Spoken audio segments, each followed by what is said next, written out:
वह उनके साथ दोस्ती करना चाहता था। कुछ ही देर बाद समंदर की लहरों से एनारिस निकलती है और उसके पीछे पूरा क्रीचर्स का ग्रुप भी समंदर से बाहर आता है, लेकिन इस बार कोई भी डेविड पर अटैक नहीं करता क्योंकि वे भी अब शांति चाहते हैं। उनका इरादा सिर्फ एक सुरक्षित जगह पाने का था अपने बच्चों के लिए। लेकिन तभी वहां क्रोनर हाथ में बंदूक लिए पहुंच जाता है। क्रोनर को लगता है कि अगर शांति हो गई तो उसे सबसे ऊपर होने का एहसास कैसे होगा। डेविड उसे समझाने की कोशिश करता है कि ये क्रीचर्स लड़ना नहीं चाहते, ये शांति चाहते हैं। लेकिन ग्रोनर किसी की नहीं सुनता। वो एनेरियस से चिल्लाकर कहता है अंदर चली जाओ। लेकिन ये पहली बार था कि एनेरियस ने उसकी बात नहीं मानी, क्योंकि अब वह उसकी नौकरानी नहीं थी। यह देखकर क्रोनर को लगता है कि अब इस आइलैंड पर उसकी बादशाहत नहीं रही। क्रोनर खुद को अंदर से कमजोर महसूस करने लगता है, क्योंकि अब कोई भी उसका हुक्म नहीं मान रहा था। गुस्से में उसने लाइट हाउस की तरफ कदम बढ़ाए। डेविड को लगा शायद क्रोनर को अब समझ आ गया होगा कि हर एक जानवर आजादी चाहता है, कोई भी किसी का गुलाम बनकर नहीं जीना चाहता। लेकिन क्रोनर के सर से बादशाहत का भूत कहां उतरने वाला था। जैसे ही वह लाइट हाउस पहुंचा, उसने सिग्नल गन से एक फ्लेयर छोड़ी जो सीधा जाकर एक क्रीचर के बच्चे से टकरा गई। उस बच्चे की तुरंत मौत हो गई। सभी क्रीचर्स डर के मारे भाग गए और एनेरियस ने भी डेविड पर अपना पूरा भरोसा खो दिया। गुस्से से पागल डेविड तुरंत लाइट हाउस की तरफ भागता है क्रोनर को सबक सिखाने। डेविड उससे लड़ने लगता है, क्यों किया तूने ये सब? ये लोग तो बस शांति चाहते थे। लेकिन क्रोनर इतना हिंसक हो चुका था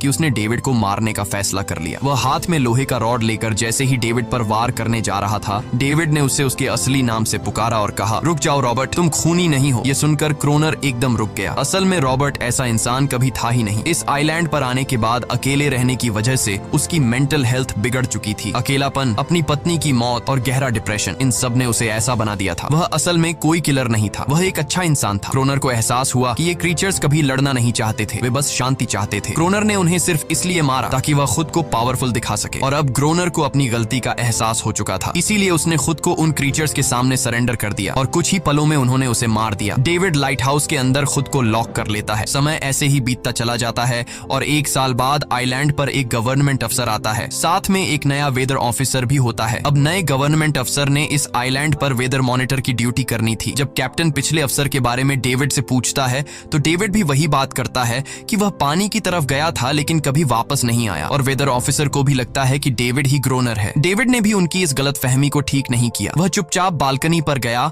और खड़ा हो गया बिना कुछ कहे, क्योंकि अब वह भी इस आइलैंड को छोड़ना नहीं चाहता था, बिल्कुल क्रोनर की तरह। इसी दौरान एनेरिस भी अपने परिवार के साथ खुश थी। अब उन्हें किसी क्रोनर जैसे आदमी का डर नहीं था। अब वे आइलैंड पर भी और समंदर में भी आजादी से जी सकते थे। इसी के साथ कहानी खत्म हो जाती है। अगर वीडियो आपको अच्छी लगी हो तो हमारे चैनल को जरूर सब्सक्राइब कीजिए।